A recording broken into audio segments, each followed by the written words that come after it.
अस्सलाम वालेकुम व्यूअर्स, कैसे हैं आप? उम्मीद है कि आप खैरियत से होंगे। जैसे कि आप जानते हैं कि इंग्लिश ज़बान की फ्लुएंसी के लिए इंग्लिश स्ट्रक्चर्स की बहुत ज़्यादा ज़रूरत होती है।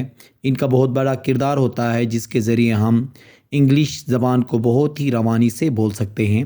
तो इसलिए आज के इस लेक्चर में हम 5 बहुत ही इंपॉर्टेंट इंग्लिश स्ट्रक्चर्स हम पढ़ेंगे जो हमारे रोज़मर्रा ज़िंदगी में बहुत ज़्यादा इस्तेमाल होते हैं। जिसमें हम सबसे पहले पढ़ लेंगे एज़ इट टर्न्स आउट। ये इस्तेमाल होता है आखिरकार पता चला कि कहने के लिए। ऐसा मालूम होता है कहने के लिए हम क्या कहेंगे? It appears that. ऐसा लगता है जैसे, इट लुक्स एज इफ। ऐसा लगता है जैसे कहने के लिए इट सीम्स लाइक। जहाँ तक मेरा इल्म है, फॉर ऑल आई नो। ये जो स्ट्रक्चर थे हम तफसीलन डिस्कस कर लेंगे वन बाय वन मुख्तलिफ एग्जांपल्स के ज़रिए। तो आइए शुरू करते हैं। पहला स्ट्रक्चर है हमारे पास आखिरकार पता चला कहने के लिए हम क्या इस्तेमाल करेंगे? एज इट टर्न्स आउट का इस्तेमाल कर लेंगे।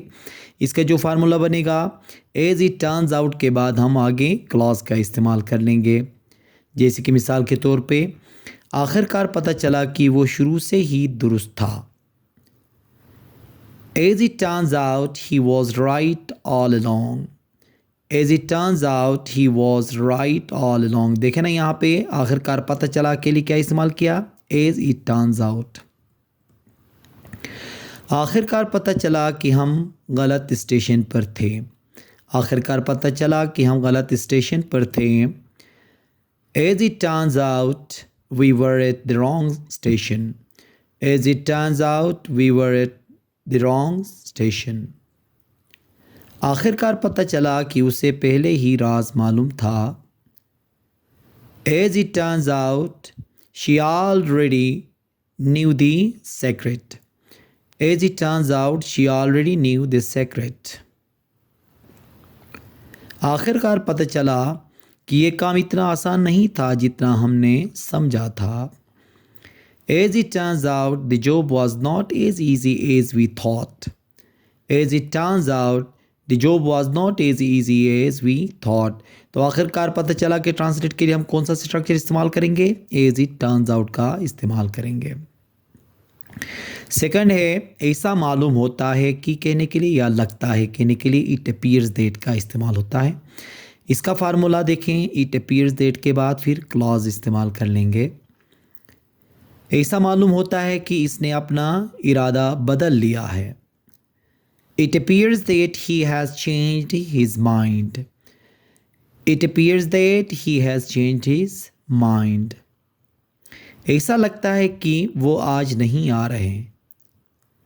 It appears that they are not coming today. It appears that they are not coming today. ऐसा मालूम होता है कि उसे सवाल समझ नहीं आया। ऐसा मालूम होता है कि उसे सवाल समझ नहीं आया। It appears that he didn't understand the question. It appears that he did not understand the question. तो ऐसा मालूम होता है कहने के लिए क्या इस्तेमाल करेंगे? It appears that का इस्तेमाल कर लेंगे। ऐसा लगता है कि कल मौसम ख़राब होगा। It appears that weather will be bad tomorrow. It appears that weather will be bad tomorrow. Third है, इसमें भी देखें ना, ऐसा लगता है कहने के लिए इट लुक्स एज इफ़ का भी इस्तेमाल करते हैं। ऐसा लगता है जैसे कहने के लिए, ठीक है, या ऐसा मालूम होता है कि कहने के लिए इट लुक्स एज इफ़ इस्तेमाल कर लेंगे। इसका फार्मूला भी क्या होगा? इट लुक्स एज इफ़ के बाद क्लॉज इस्तेमाल होगा। ऐसा लगता है जैसे बारिश होने वाली है। It looks as if it going to rain. It looks as if it's going to rain. ऐसा लगता है जैसे वो थके हुए हैं। ऐसा लगता है जैसे वो थके हुए हैं। It looks as if they are tired. It looks as if they are tired. ऐसा लगता है जैसे वो रो रही है। It looks as if she is crying. It looks as if she is crying. तो ऐसा लगता है या ऐसा मालूम होता है कहने के लिए इट लुक्स एज इफ़ का इस्तेमाल होता है। ऐसा लगता है जैसे हम रास्ता भूल गए हैं। ऐसा लगता है जैसे हम रास्ता भूल गए हैं। It looks as if we have lost our way. It looks as if we have lost our way. Fourth है ऐसा लगता है जैसे कि देखें, पहले इट लुक्स एज इफ भी इस्तेमाल होता है और उसकी जगह में ये भी हम इस्तेमाल करते हैं, इट सीम्स लाइक भी इस्तेमाल होता है। इसका फार्मूला देखें, इट सीम्स लाइक के बाद क्लॉज का इस्तेमाल करेंगे। जैसे कि ऐसा लगता है जैसे बारिश होने वाली है, it seems like it's going to rain. पहले क्या किया था, इट लुक्स लाइक था, अब यहाँ पे इट सीम्स लाइक भी इस्तेमाल होता है उसके लिए, ठीक है। इसी तरह ऐसा लगता है जैसे वो किसी बात से नाराज़ है, it looks like she upset about something.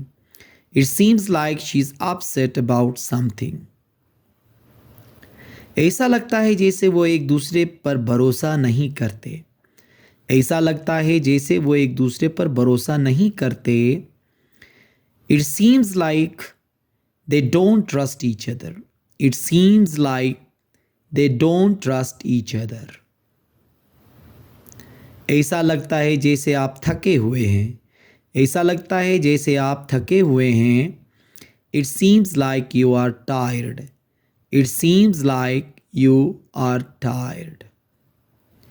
Last है, जहाँ तक मेरा इल्म है या मेरे इल्म के मुताबिक कहने के लिए फॉर ऑल आई नो का इस्तेमाल होगा।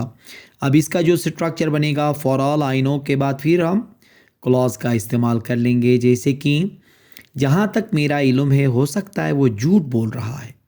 जहाँ तक मेरा इल्म है हो सकता है वो झूठ बोल रहा है। For all I know he might be lying. For all I know he might be lying. देखे ना यहाँ पे फॉर ऑल आई नो किसके लिए इस्तेमाल हुआ, जैसा कि या मेरे इल्म के मुताबिक या जहाँ तक मेरा इल्म है कहने के लिए। जहाँ तक मेरा इल्म है वो शायद शहर छोड़ चुके हैं। जहाँ तक मेरा इल्म है वो शहर शायद छोड़ चुके हैं। For all I know they may have left the city. For all I know they may have left the city. जहाँ तक मेरा इल्म है वो अब यहाँ काम भी नहीं करती। जहाँ तक मेरा इल्म है वो अब यहाँ काम भी नहीं करती। For all I know she doesn't even work here any more.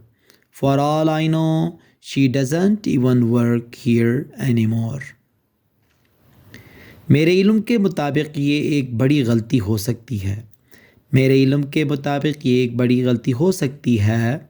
For all I know this could be a big mistake. For all I know this could be a big mistake. तो ये structure हम बहुत ज़्यादा इस्तेमाल करते हैं। देखें, जहाँ तक मेरा इल्म है या मेरे इल्म के मुताबिक कहने के लिए हम क्या इस्तेमाल करेंगे, फॉर ऑल आई नो का इस्तेमाल कर लेते हैं। ये जो 5 स्ट्रक्चर जो हमने डिस्कस कर लिए, ये हमारे रोज़मर्रा ज़िंदगी में बहुत ज़्यादा इस्तेमाल होते हैं। जब हम अंग्रेज़ी बोल रहे होते हैं तो इनको हमें इस्तेमाल करना चाहिए, जिसके ज़रिए हम आसानी से इंग्लिश सीख भी सकते हैं और हम अपनी इंग्लिश लैंग्वेज को बहुत ही फ्लुएंट भी बना सकते हैं। उम्मीद है कि आज का ये लेक्चर आपको पसंद आया होगा। Thank you very much.